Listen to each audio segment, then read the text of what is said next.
Hello, everyone. Thanks so much for joining us for another episode of Logistics with Purpose, the only podcast focused on supply chain's positive impact. I am your co-host for today, Christy Porter, Chief Impact Officer at Vector Global Logistics, and my typical partner in crime, Enrique Alvarez, is here with me. How's it going, Enrique? It's going great, and you do such a better job introducing the show, anyways, Christy. I can see why they're asking you to perform that from now on. 150 episodes. We're going to get it right at some point, right? I know it's the practice that makes perfect, but today we have an incredible guest, so I'm very excited about it. And I guess without further ado, let me introduce everyone to Stephanie Benedetto, CEO and co-founder of Aloqia, formerly known as Queen of Raw, recognized leader in circular fashion and climate techs. She also serves on the board of advisors for the NYC Fair Trade Coalition and was named one of Inc.'s 2020 female founders. Stephanie, how are you doing today? Good morning. Good morning. Thank you so much for having me and for the lovely introduction. Glad to be here. We're so excited to have you. We've been dying to have this conversation with you.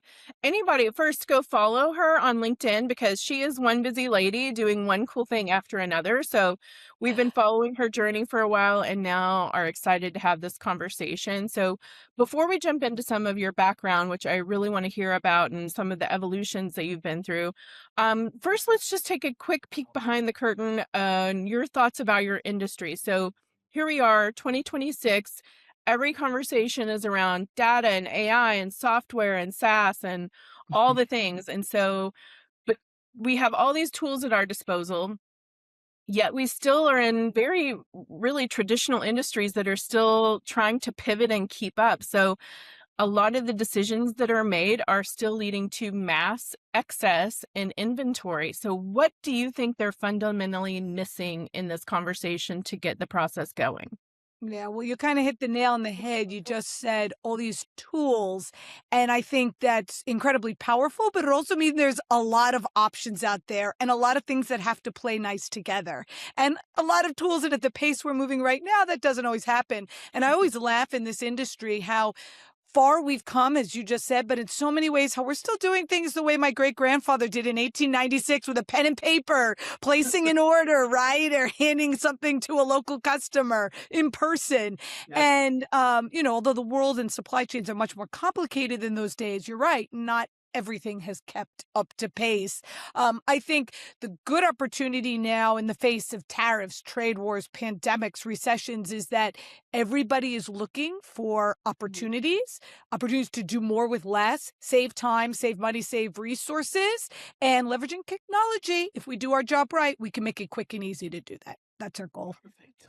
Absolutely, and you have to keep you keep innovating. You have to keep on the edge of the technology breakthroughs if you want to continue to be competitive. And we're going to spend a lot of time talking about that. But before we dive into what you do and the amazing things that you have accomplished already, I would like to go take a step back and tell us a little bit more about who you are. Where did you grew up? What was your childhood like? Yeah, so I was born and raised in Greenwich, Connecticut, although I swear I sound like I have a New York accent, but it is Greenwich, Connecticut originally, now in New York. And growing up, I was raised in a predominantly female household. I went to an all-women's school, and I mention that because I think that very much shaped a lot of how I think about things, where, you want to break down barriers, break down silos, be empowered to do what you do best and go make a difference and build something that's going to change the world. And that was something that was ingrained in me from those experiences very, very early on, and that I hold dear and hope to bring to my children as well. I love that. I think it's also very timely because we're recording this episode on the day that Artemis is about to splash back down on Earth. We have a woman breaking all kinds of barriers. So I love to hear just your own personal influence and how that's shining through as well.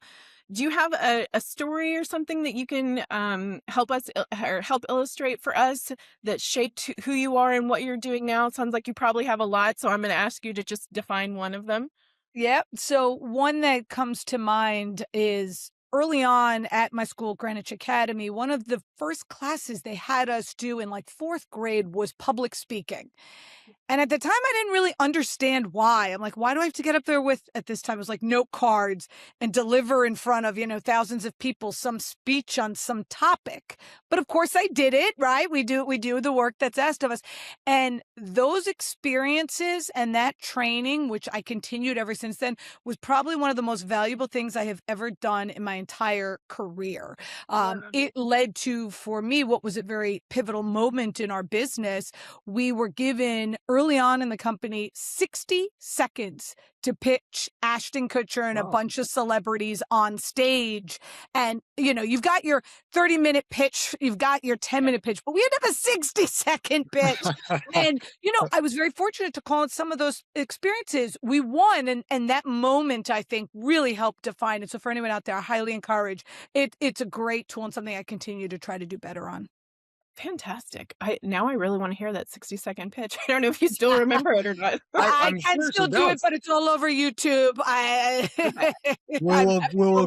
We'll paste all the links to the YouTube pitch, and I'm sure a lot of the listeners will be very interested in listening to it, especially because it was Ashton Kutcher as well, right? Yeah. The one that you earned a BA in philosophy, political science, and economics from the University of Pennsylvania, and a law degree from Emory here in Atlanta. This is quite a spectrum of interest, right? What did you originally think you would end up doing after you graduated from school? Well, I did do that philosophy, politics, and economics undergrad at UPenn because that was the pre-law equivalent. And I wanted to go be a lawyer, work for legal aid, and go Oh, represent minorities, women, children, and go make a real difference and an impact. And at the time, after going to law school at Emory, loving Atlanta, it's an amazing city, go down there to visit as often as I can while my friend's there in the school. But after going to law school, I kind of got lured into what at the time was booming in '06, Wall Street. And so right. ended up on Wall Street doing M&A and securities. And it was a really fun, exciting time there, taking companies public, building these great businesses, seeing supply chains evolve and grow and businesses expand. And then, of course, we all know what happened soon after that, right? When the market crashed in '08 and '09. And I think at that point, talk about like, seeing the height of waste and Right. greed and excess, and Wall Street just got so dark, and it lost the love and excitement and passion that I felt for it. And at that moment, I kind of took that as my opportunity, to get back to my roots, who I was, and what I really wanted to do, which was kind of go out, build a business, and go change the world. And that was kind of what started my entrepreneurial journey, and never looked back. So you went from Gordon Gecko, basically, and all the rest of the gang at Wall Street to a mission-driven business and Yes. sustainability. What tell us a little bit more, because you went a little too quickly from one end to the other. So what shifted that mindset for you? How did you come back to your origins, if you will? That S word, sustainability, it means so many things to so many people. And I struggle with it because, from my point of view and from my school training, if something isn't sustainable, it's not a business that's going to be around tomorrow. And I don't just mean because of environmental or social impact, I mean pure economic impact. And so I always felt like we should get rid of that S word, sustainability, and it should just be the way good business is done. Businesses should run efficiently, sustainably, profitably, successfully, while keeping in mind what's good for people, planet, and profit. And so, going into this space of sustainability, although it's very much who we are at our DNA and the kind of business I always wanted to build, it just, to me, that was just the way a business should be. And so, after seeing on Wall Street what I liked and learning the ins and outs, but also what I didn't like, I went out on my own, and given my family roots, which was in manufacturing, supply chain, I had very much grown up around that since my great-grandfather in 1896 through the generations were all in fashion, textiles, manufacturing, and supply chain. I wanted to kind of get back to my roots and grow up. God bless you. Excuse me. I should have No, muted, but I didn't have time to mute myself. I no apologize. problem. And so, I wanted to get back to manufacturing. I had my own manufacturing facility, and we were making a sustainable material, a new leather alternative in New Wow. York by hand, handcrafting this beautiful artisanal leather alternative. And it hit a note in the market. It started taking off. And as the business was growing, I would go to these really big brands and retailers from Theory to, even Chrysler, the cars, and they wanted this leather alternative. And I'd go to their factories and mills and warehouses around the world, and I'd see all this perfectly good stuff. All these materials and metals and textile and things just sitting in warehouses collecting dust, or was going to be burned or sent to landfill. And I would say, like, well, great that you're buying this new innovative sustainable material from me, but what about all this stuff? What are you going to do Right. with that? And that became this just bigger vision that I had to solve, that there was broken inventory, broken data, broken supply chains, and we just needed some technology to get them from that warehouse into the web, into a buyer's hands, and be able to measure and report the economic wins. And that to me was the core of what I had to solve.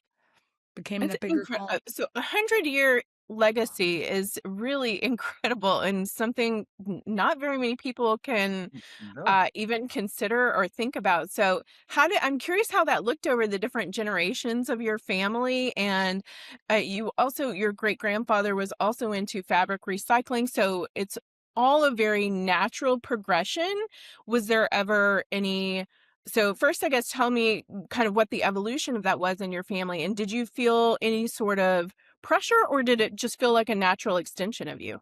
Yeah, well, I was very fortunate that my great-grandfather lived to a beautiful age of 105, and he lived a few blocks Wow. away from me. Oh, So I grew wow. up very close to him, spending a lot of time at dinner talking, and I'd hear the stories of the old school ways of doing business. So in 1896, he came over on a ship from Austria. He landed at Ellis Island, and he settled into the Lower East Side of New York. That was the original garment district. And as an immigrant, he came with nothing. I mean, as a young kid, and he had to make a living.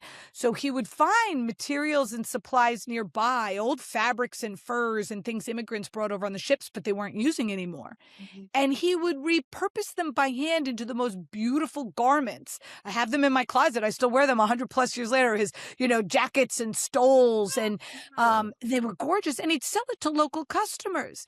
And he didn't talk about it as sustainability. At the end of the day, that's very much what it was. Oh, And so I grew up hearing that way of doing business. You asked about the generation. So then my grandfather, he was in Army surplus. So Oh, post World War II, the government gave him all these excess uniforms and car parts. They didn't know what to do with anymore.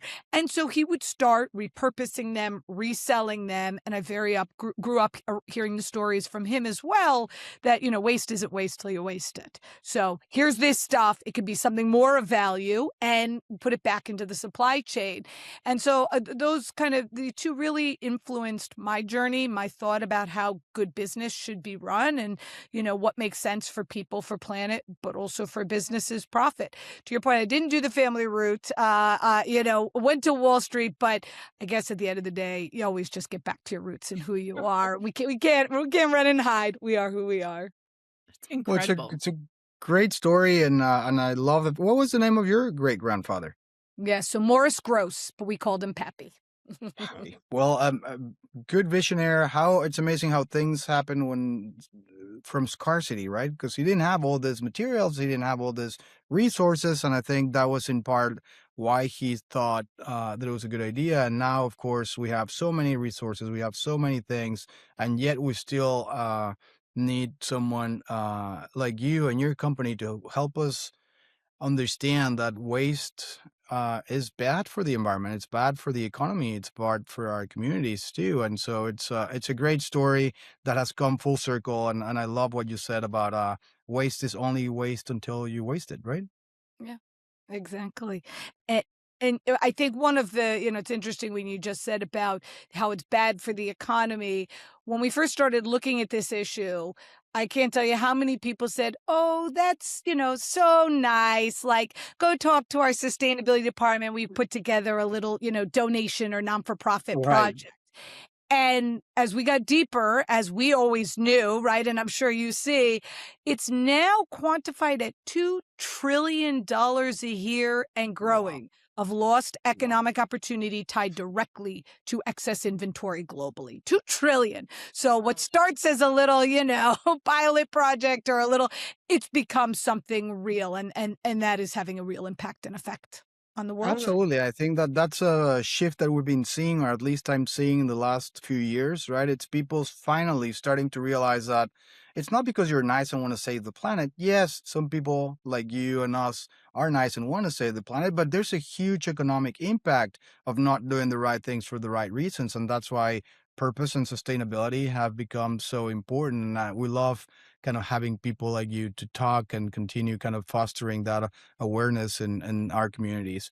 You've been recognized by many organizations like NASA, Cartier, Fast Company, featured in outlets from Good Morning America to the New York Times.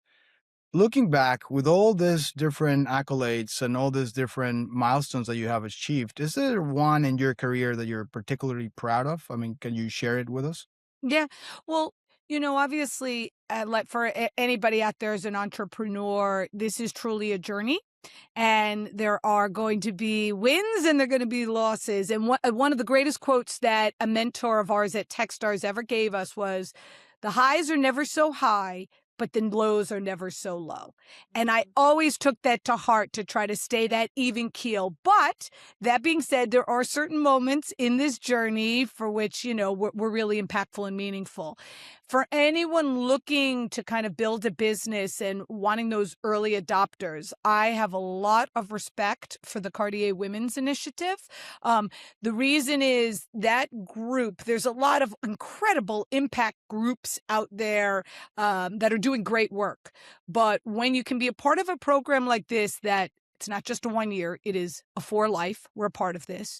You are getting access, and they were supporting us with business plans, with financial accountants, with pitch and public speaking skills, with traveling the world to meet prospective enterprise customers and getting deals out of it, as well as to real dollars that they invested. That became so meaningful for us as a business and such a community that we continue to share and get involved. I was just with them a couple weeks ago in the city. So finding those kinds of groups who, yes, they're built with purpose and impact, but have that vision to really help you succeed and grow, it was super valuable. And we're super proud to be a part of them and to recommend them to other people.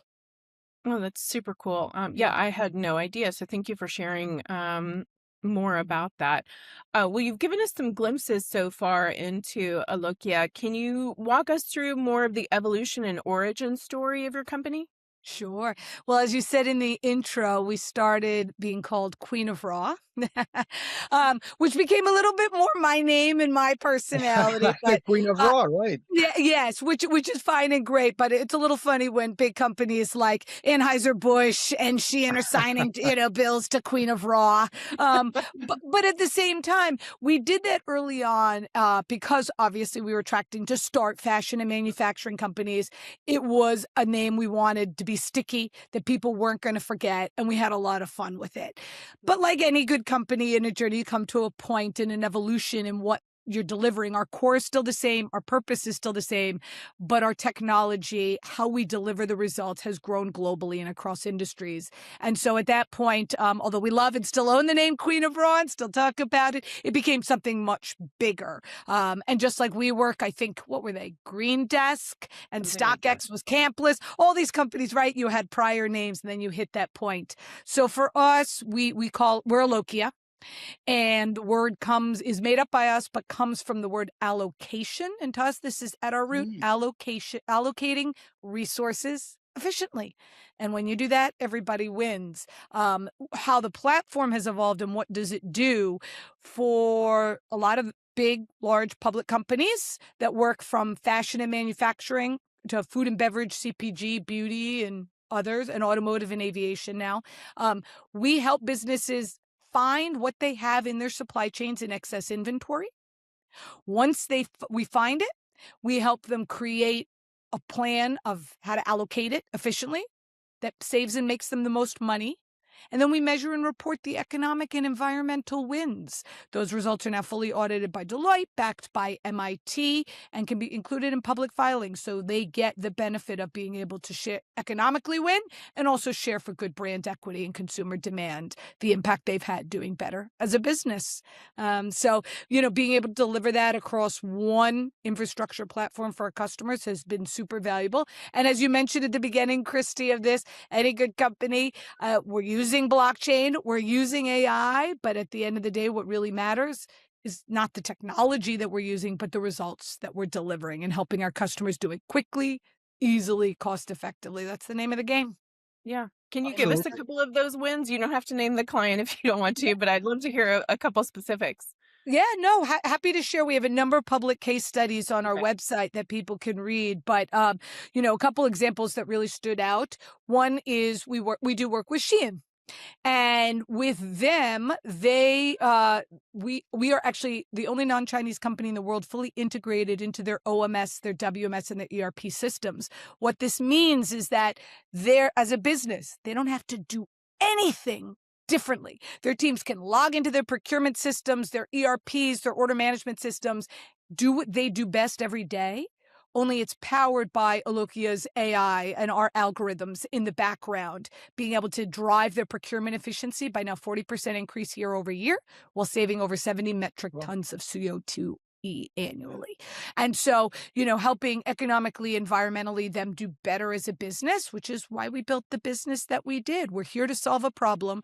And we as a company take the position that we want to work with everybody so everybody is stronger and can stand behind the impact that they have and do better.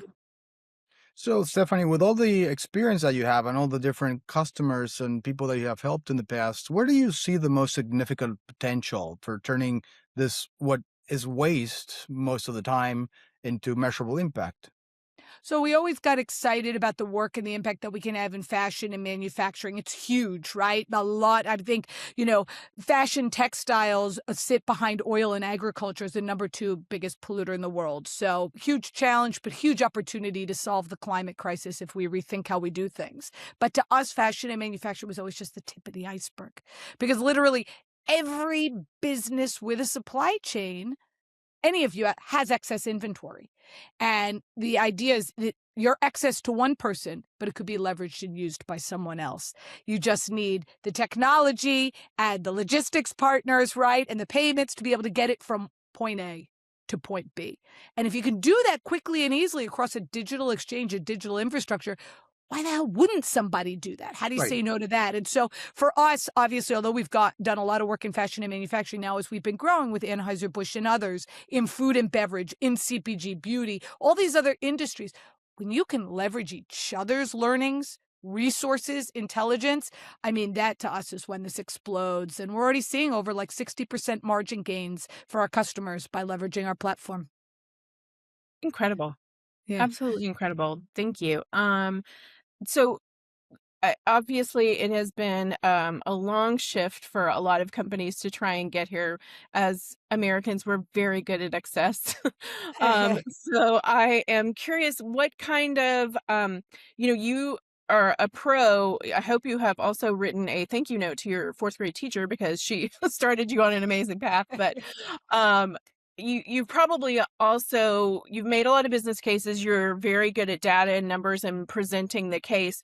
What are kind of some of the common threads in conversations that are either blind spots for people? They don't know how to get started. They're not seeing this as a problem or seeing the full potential of it. What do those conversations look like? Those are our favorite kinds of conversations, because there's the people who know they have a problem and they want to fix it, and that's great. But when you can show somebody who doesn't even know or think they have a problem, how big that problem is and how impactful that can be, you become one of the most valuable players in their business and for them. And so I can't tell you how many times when we first started this business, like any good business, all the no's that you hear, Right. right? And we're going around in person, myself and our CTO co-founder, Phil, and we're going then door to door in the fashion district, knocking on doors in New York City, trying to say, we have, a solution for your problem. And they're like, what problem? What do I have? And they would tell us like, oh yeah, we don't have any excess inventory, or, oh yeah, we got a little bit of excess inventory. And the most fascinating thing starts to happen when you start to unpack that a little bit, ask a couple questions. Like, oh yeah, I don't know about that. And oh yeah, I don't have visibility into that tier 1, tier 2 supplier. And slowly, when I think on average now, when they come to us, companies think they have a certain amount in liability on the books. A lot of times it ends up being 15 times that or more, and they've been Wow. holding it year over year when they didn't know. And one statistic that is crazy is that for every dollar of unsold inventory, up to another $1.40 goes on top of it every year in warehousing, personnel, holding costs, Right. depreciation, insurance. And so these numbers, then they become powerful. And this isn't just, a small little initiative anymore. And so that's a journey for companies to see and realize that pain point. If any good can come out of everything going on in the world right now, all of the challenges, I think it's that people realize this is an opportunity for them. In the face of all the regulatory changes and tariffs and trade wars, you got to unlock margin and opportunity. And when they start to realize that there's real dollars here, CFOs love us because they want those financial liabilities off the books. They want it solved. And supply chain teams love us because you make it quick and easy. Click a button, start to see what you got. Click a button, have it move from point A to point B, leveraging incredible, logistics partners and payments partners that we have, and just making it automated and scalable around the world.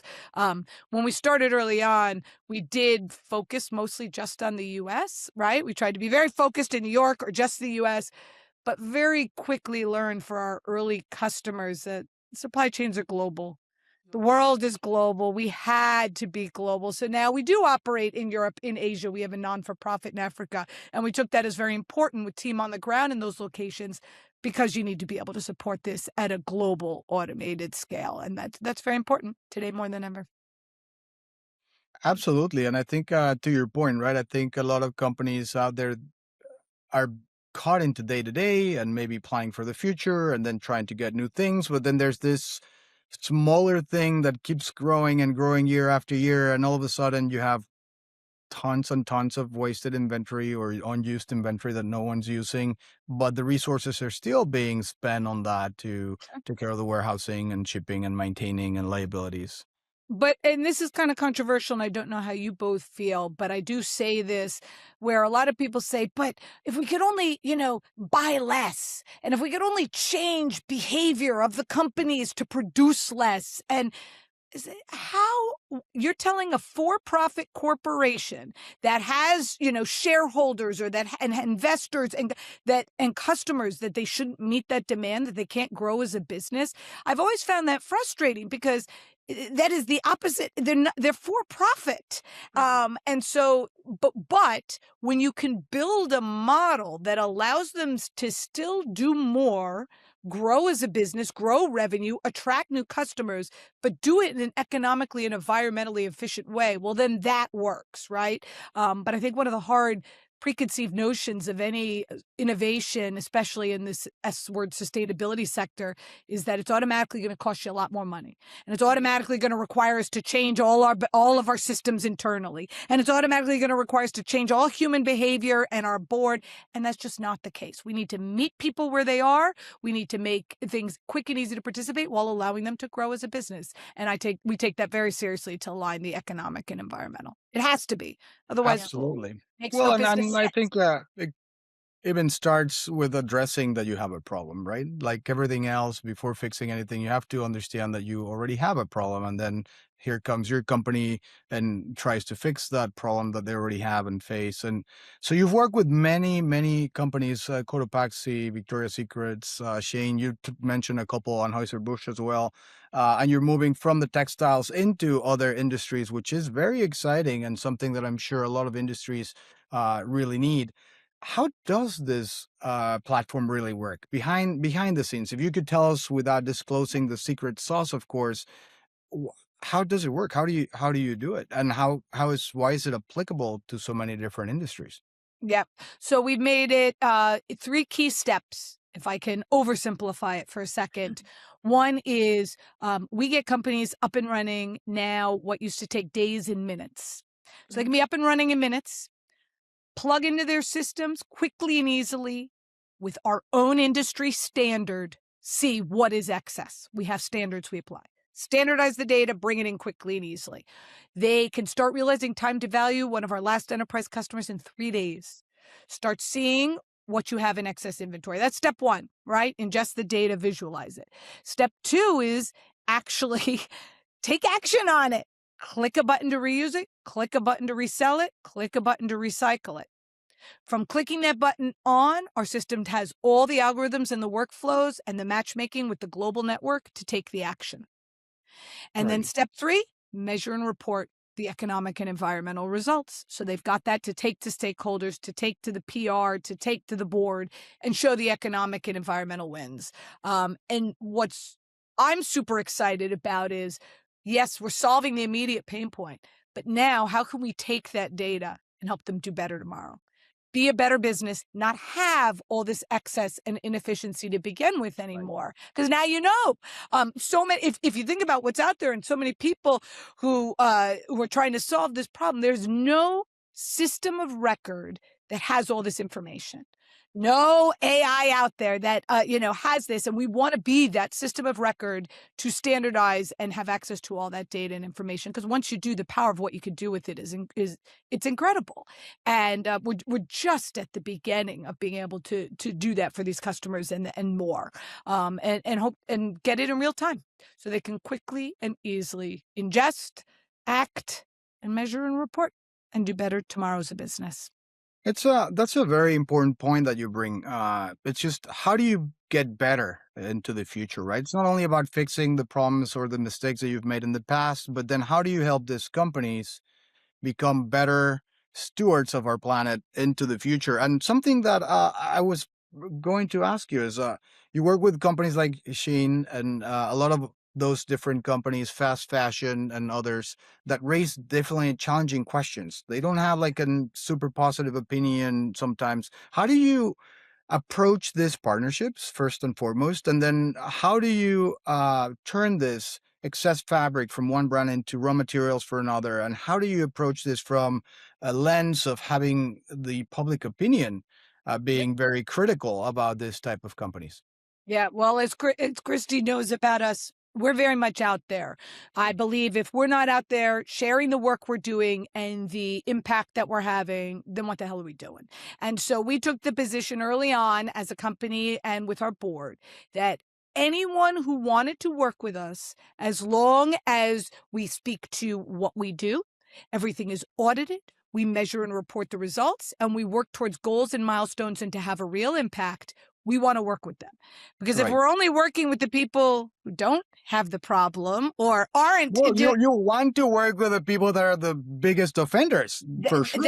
that's always been our goal. We want to be out there and solve this for the largest. And that's why we went after the whales first, because we wanted to solve this for the biggest companies in the world to prove that this could have a real impact. And those that were willing to make commitments, like Shein, work with us year over year, grow in their efficiency. What's important to us, we measure and report the results. We are audited by Deloitte for that, and we speak to what we can speak to.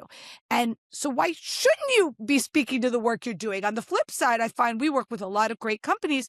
Some of them, and it's their choice, don't talk about it. And I just think that that's okay. It's their business choice and they don't have to, Right. but it's a missed opportunity. This becomes a competitive advantage and an edge in today's business more than ever. And so I do think it's important, powerful when you can, and we have best practices that we can share in how to communicate this and get something out of it, because companies do deserve for the good work they do to get more customers, to get more results Right. for that while they're doing the good work. That's how you incentivize them, right? And I think, a lot of people also, when they talk about solutions like this, they automatically assume if I'm going to buy something made sustainably in any industry, it's automatically going to cost me more money. Yep. And what I've always hoped to unlock with a platform like this is that in a scalable way, we can actually deliver a quote unquote sustainable product at the same price or even less, because this is made out of excess at a discount readily available locally, right? And that to me is when you really start to unlock and harness, because then you don't have to change consumer behavior. You're getting something at the same price or less, but with your impact embedded into it. So that's where I'm really excited to go. And ultimately, although we got known for our work with the biggest companies, I've always wanted to democratize access to the tools, to the standard, and empower so everyone can participate. And that's a little hint at where we're going. Ooh. Well, speaking a little bit of that, how do you companies that are maybe not as big as the ones that we've mentioning, Yeah. are they also following the same steps, the same path? How do they actually get into a company like yours? Yep. Um, we're very public, obviously, with the larger ones in the case studies, but we work now with SMEs, and we're excited to be able to give them access to the platform and the tools and the learnings. And what's awesome about the way leveraging technology and having a platform like we do, and thanks to our great CTO and co-founder, Phil, he made it so people can come in and participate at the level that they're at. So does an SME need necessarily what a huge company does in a full Yeah. integration? Absolutely not. But could they still come in, leverage our management? Right, everyone's wasting anyways, right? Of course. So So you we can work from benefit one. from capturing all sides of people that might be wasting. Exactly. And a platform works from one unit to tens of millions and hundreds of millions of units. So, and being able to see and participate at that level. And that's where obviously technology helps you do that. The other question we often get asked, which I think is interesting, kind of falls into this concept of with purpose, is because there's a platform like yours that exists out there, aren't you incentivizing people and businesses to waste more? And I love this question. The first time I got it was from an investor, of course, but now, when other people talk about it. And at the end of the day, I think what people also forget is running a business inefficiently with a lot of waste and a lot of excess is massively expensive. Yeah. It makes zero business sense. So the fact that we exist is valuable. But we can actually track day over day, week over week, and year over year, whether companies are increasing or decreasing in the volume of their excess. And we are routinely seeing efficiencies growing because it doesn't make business sense. And they've unlocked now an opportunity. That is incredible. It is very easy to see after our time with you, as if I didn't know before, why you were named one of Fast Company's most innovative companies of 2024. You've been featured alongside names like OpenAI, NVIDIA, even Taylor Swift. So you've won a lot of awards. Again, people just go to her LinkedIn profile and check all of it out. But you've won a lot of awards. You've received a lot of recognition. What do those mean to you? And then how do you think that furthers the sustainability space?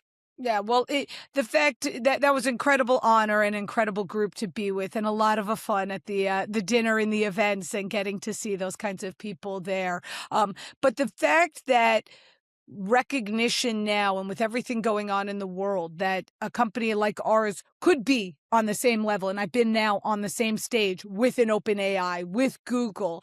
I think that just shows the power of where the world is going, where consumer demand is going, where technology is going, that even, innovative tech startups and technology companies in the sustainable field are treated at that caliber and that level. I think that's just very telling of where the future is going, and that, you can build this kind of a company with this kind of a mission and vision, and to your point, still be treated on the same stage with those kinds of likes. So aside from the personal fun of it, it's an incredible professional win. Super proud of what the team has built and done. And I'll pat them on the back right now, too.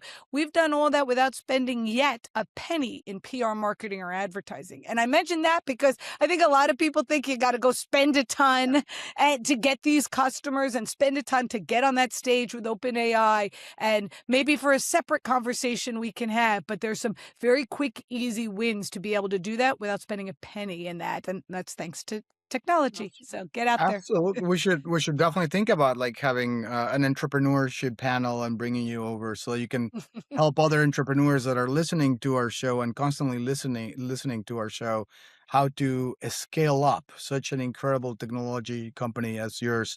Thanks. You mentioned a little bit about the future, and we talked also about your great grandfather recycling fabrics a long, long time ago. So now you thinking about your future, what do you hope to help create for your own family and the next generation? What do you consider your legacy to be, or what would you like it to be? I think about that every day. So I have two boys, Jacob and Jeremy. They're 10 and 6 right now. And they are exactly why I'm doing what I'm doing. I had my first child, Jacob, as I was starting this entrepreneurial journey. And it's crazy. The moment you have your first child, it's like suddenly it's not just about you anymore.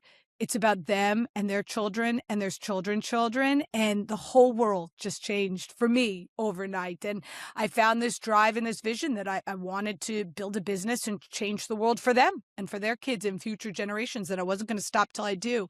And obviously, as a working mom, you can have those moments where, you're working very late at night with your team in Asia and early in the morning with, Europe. And you feel a little bit of the mom guilt.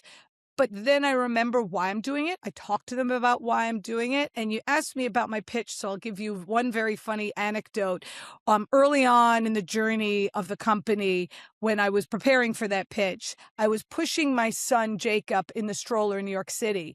And obviously it was really loud, like New York City can be. And I hear something coming out of the stroller. And he was about 4, and 3.5, 4. And I lean into the stroller and I hear him saying, "Are you naked right now? You're not, because you're using fabric. It's everywhere. It's polluting your water." He was doing my 60-second pitch. I have it on camera if people don't believe. I recorded him doing it. And I realized on the one hand, like, okay, I'm practicing a little too much. Poor kid, like talk to him. But on the other hand, if he could get it at that age, I was like, anybody could get this, and we got to go build this and go change the world. So That's funny, and I can relate to that because my kids make fun of my pitch for my company too all the time. They know it by heart. If you were to ask your kids, explain what your mom does, what would they say? Do they know the intricacies of what your software does and how it works, and what would they say? I'm curious. Well, my youngest would say my mommy is the queen of raw. He definitely still. That's easy. Yeah, That's that's easy. easy. And then my oldest is, and as a lot of kids are these days, very into AI, very into blockchain and crypto. So he does understand that mommy's working on something with AI to help companies do better. So that's, and Wow. I've showed him the platform. We started talking about the ins and outs, but I just want him to be empowered with the tools of AI to build something even better and greater than mommy can in the future. So That's amazing. And I'm sure they will. I They're do definitely too. starting I from am a too. completely different That's it. vantage point with technology. Yes. Totally. Well, I'd love to shift as we're sort of coming to a close here. I'd love to look macro again for a minute. When you think about supply chain, whether it's aerospace to textiles, as we've discussed, whether that's a physical shift or a mindset shift to be able to think more about how to make the most of their excess, if you will, and embrace circularity. What do those shifts look like to you? I think they have to be one and the same. And what I'm super excited about with where we're going, where technology is going, where the world is going, is how do you merge the physical and the digital world? Because for so long, what was happening in factories, in warehouses, with supply chains and physical movement of goods, it's obviously a real object happening and something moving in the real physical world. But how do you create that digital twin in the digital world, right? And how do you help drive the efficiencies and the procurements and the strategies and the shipping and all of that? And so when those two become one and the same and are truly merged, I think we're building for a really bright, bold, powerful, efficient, sustainable future. But we're just at the beginning. As fast as AI is moving, as fast as, blockchain in the world seems to be moving, as fast as supply chains are moving, I think we're just at the beginning of what we're seeing. And I'm super excited about it. I'm super positive on the future, even with all the challenges. The greatest opportunities in supply chain in the future are born out of these kinds of moments. So for anyone thinking about building a business now, and with everything going on, it's the greatest opportunity. Go do it and don't look back. Yeah. Well, along those lines, then, what can we expect from you and your company next? What's the future look like over the next couple of years? Yeah, we're super excited to be launching our standard now, our world industry standard on what is excess inventory, helping everyone understand and value those assets in the physical, but also the digital world. That is open for public comment. Anyone in the world can go to foundstock.org, read it, comment, and become a part of the consortium. And then where we're going, cross industries and around the world. So anyone in food and beverage, CPG, beauty, hospitality, we've now been working in aviation, automotive. If you are feeling a pain pain of excess inventory. And if you want to create that digital twin quickly, easily, we're here to support. We're excited to connect the dots and find great partners. And anyone working in payments, logistics, resellers, recyclers, we're here to be a network and a bridge and a system of record. So reach out. We're all stronger together. Love it. Love your energy. Thank you so much. This has Thank been you. a very interesting conversation. So, as Stephanie, as we wrap up, I would like to ask you, what does the phrase "logistics with purpose" mean to you? Yeah. It means moving people, moving resources, moving the world's supply chains in a way that makes sense for people, for planet, and also for profit. And when we can do that, that's the magic. That is magic. Oh, and so before we go, also you mentioned a nonprofit. Tell us real quick about your nonprofit.